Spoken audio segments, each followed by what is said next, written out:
Ada satu kisah benar.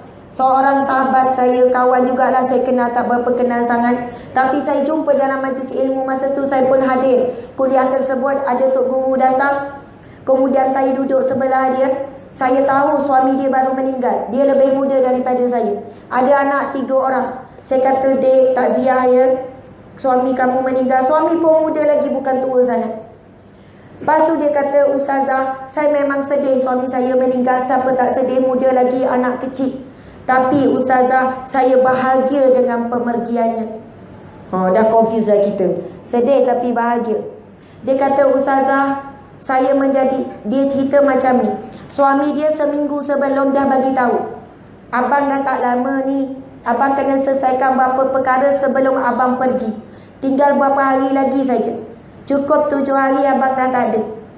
Lalu dia kata, "Bang, jangan main-main. Sebab sihat, tak ada sakit apa-apa." Tapi suami dia dalam tempoh tersebut banyak dia selesaikan. Urusan dengan orang, urusan itu, urusan ini. Ini kisah benar, cerita tahun lepas ke 2 tahun lepas. Dia kata suami dia memang macam buat persiapan sungguh-sungguh. Dia nak pindah daripada alam dunia ke alam barzah. Saya nak tanya, kita kan kalau nak pergi umrah, berapa hari sebelum dah siap semua barang? Boleh tak kalau nak pergi lusa, hari ni tak siap-siap lagi? Pasport tak siap? Tak boleh. Pasport paling kurang sebulan sebelum dah serah dah. Dapat list daripada mutawwi, daripada syarikat umrah, begitu list kena bawa itu, bawa ini, bawa tu. Bila dah siap, kita punya excited tu, seminggu, 2 minggu sebelum, sebulan sebelum dah siap, dah baik, duduk tepi pintu. Jadi tak sabar-sabar nak pergi. Tapi bagi orang tak buat persiapan lagi 2 hari, kelang kabut. Dia jadi ketakutan, jadi bimbang. Jadi takut, sudah adalah aku ni dan tak ni tak ada ni. Tiba-tiba tak lepaslah pasport, ada sangkut, langsung tak boleh pergi. Bagaimana kita? Kalau kita tertinggal barang, pasport okey, tertinggal barang, sampai Mekah, boleh tak beli barang tu? Boleh. Tapi kalau kita masuk ke alam barzah, tertinggal amalan, tertinggal sesuatu, nak tanya boleh patah balik tak ke alam dunia? Tak boleh. Itu perpindahan yang kita tidak boleh nak patah balik. Kita rasa menyesal bila mati, kenapalah aku tak maafkan anak aku yang menyakitkan hatiku. Bila nampak besarnya pahala memaafkan, kenapalah dulu masa hidup aku tak gini, kenapalah ya Allah, ya Allah. Masa tu penyesalan yang tak boleh kita nak pindah balik dah. Dia cerita, "Ustazah, suami saya boleh settle tu, settle ni, macam-macam. Tinggal lagi 2 hari nak meninggal dunia, dia sakit dalam perut.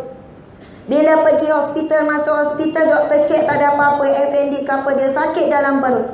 Dan hari tepat pada hari Jumaat yang barakah, cukup 7 hari, suami meninggal dunia dalam keadaan saya jadi saksi. Dia mengucapkan kalimah syahadah dengan sempurna.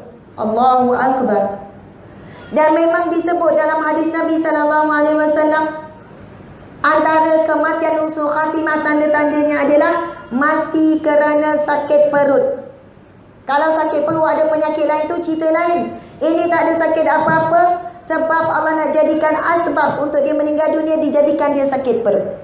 Kita bila dengar kematian yang begitu indah begini, soalannya dia tahu dia nak berpindah alam, dia buat persiapan. Sebab itu dia pergi dalam keadaan tenang, tak ketakutan, sebab dia dah siap awal-awal.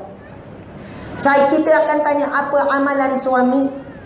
Lalu isteri dia kata, "Ustazah, sepanjang saya ni kan lebih kurang 10 tahun, tak silap macam itulah, saya jadi saksi suami saya seorang yang sangat, dan boleh dikatakan, dia kata tak pernah tinggal solat tahajud pada tengah malam. Kita biasa hujung malam lah, bangun awal sikit. Suami akan bangun di tengah malam ketika semua orang tidur. Dia selalu kejutkan saya, tapi saya tak kuat nak bangun. Sebab dia kejut pukul 2 pagi, 3 pagi ni.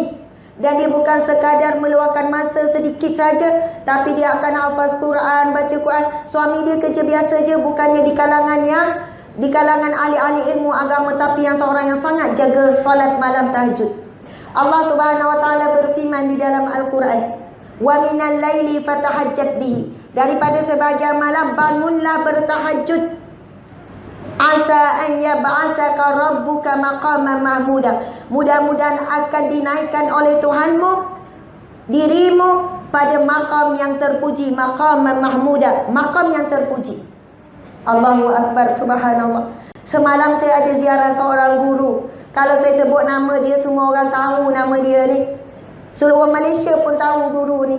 Tapi saya tak nak bagi tahulah siapa kan. Saya jumpa 2 orang guru. Lepas tu kami adalah bercakap tentang beberapa perkara. Sehinggalah satu ketika bercerita tentang ada seorang ulama, orang alim ni. Dia meninggal dalam keadaan disihir dengan sangat dahsyat. Sihir ni memang betul-betul wujud. Jin, syaitan, iblis begini ni memang betul-betul wujud. Dah bahkan kedengkian dan kebencian manusia terhadap golongan-golongan alim, subhanallah, kadang lebih dahsyat. Sampailah keadaan dia semakin uzur, akhirnya meninggal dunia. Allahu Akbar, Allah jadikan itu asbab. Lalu kita pun tanya orang yang di bidang mana-mana pun sihir ni, orang berniaga, orang apa. Lalu kita pun tanya, kami suami isteri tanya, Ustaz, apakah amalan yang terbaik?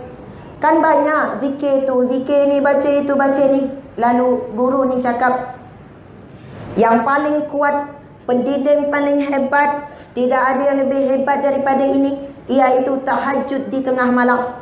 Kemudian bila kita tanya, tengah malam tu pukul berapa? Tengah malam tu waktu orang dah pun ramai, kebanyakannya tidur.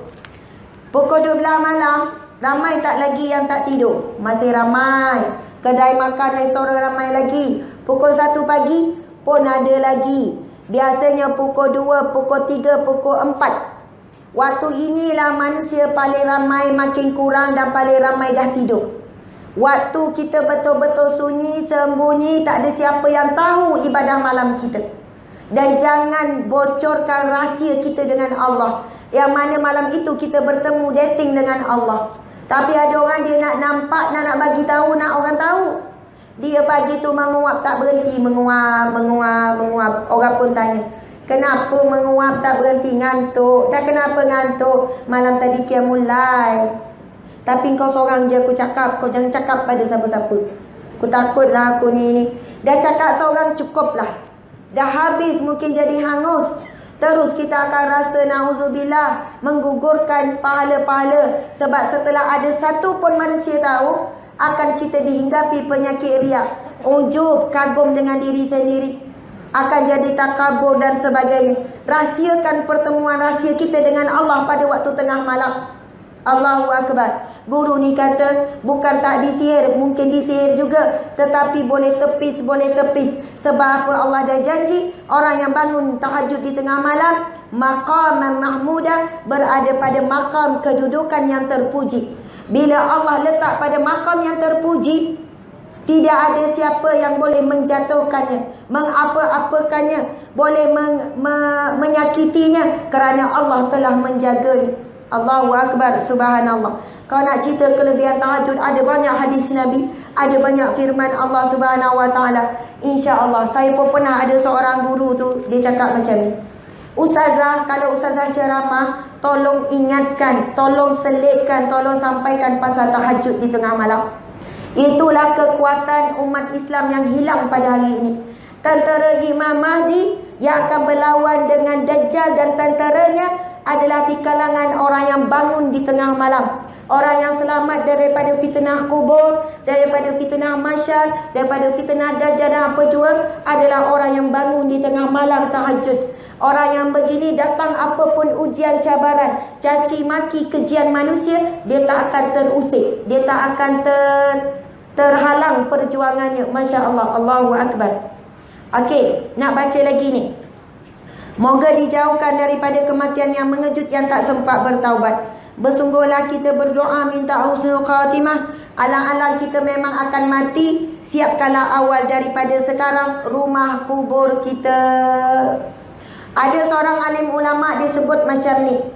Apabila dia ditanya kepadanya, kenapa kami ni takut mati wahai Syekh? Lalu dia jawab apa? Jawapan yang sangatlah menyentap hati saya.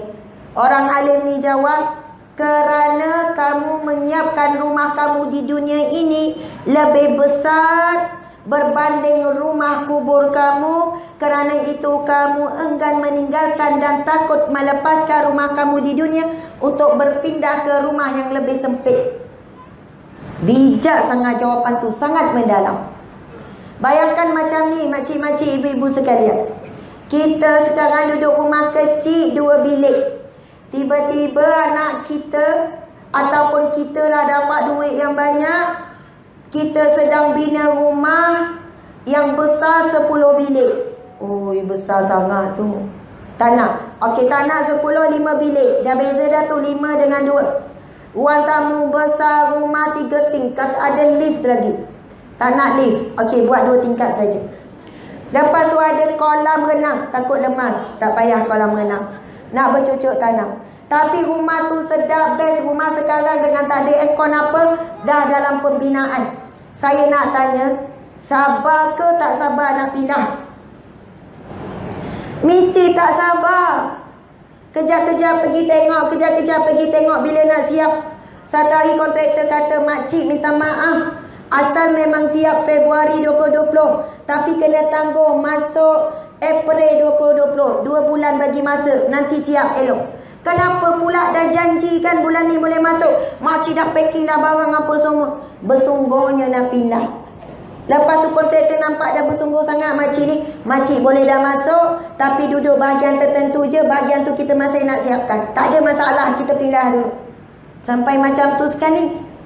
Kalaulah kita menyiapkan rumah kubur kita dengan terbaik, kalaulah kita dah menyiapkan dengan pelindung daripada azab kubur, bila saat kita meninggal dunia, kita bukan ketakutan, bahkan kita kembali kepada Allah dengan jiwa yang tenang. Sebagaimana firman Allah Subhanahu wa taala di dalam Al-Quran, ya ayyatuhan nafsul mutmainnah, wahai jiwa-jiwa yang tenang, irji ila rabbiki radiyatan mardiyah, kembalilah kepada Tuhanmu dalam keadaan kamu redha dan kamu juga diredai oleh Allah. Fadkhuli fi ibadi wadkhuli jannati, maka masuklah di kalangan hamba-Ku yang saleh dan masuklah ke dalam syurga-Ku. Allahu akbar, subhanallah. Mudah-mudahan kita semua akan dapat panggilan ini. Wahai jiwa-jiwa yang tenang, kembalilah kepada Tuhanmu dalam keadaan kamu redha dan diredai. Amin ya rabbal alamin.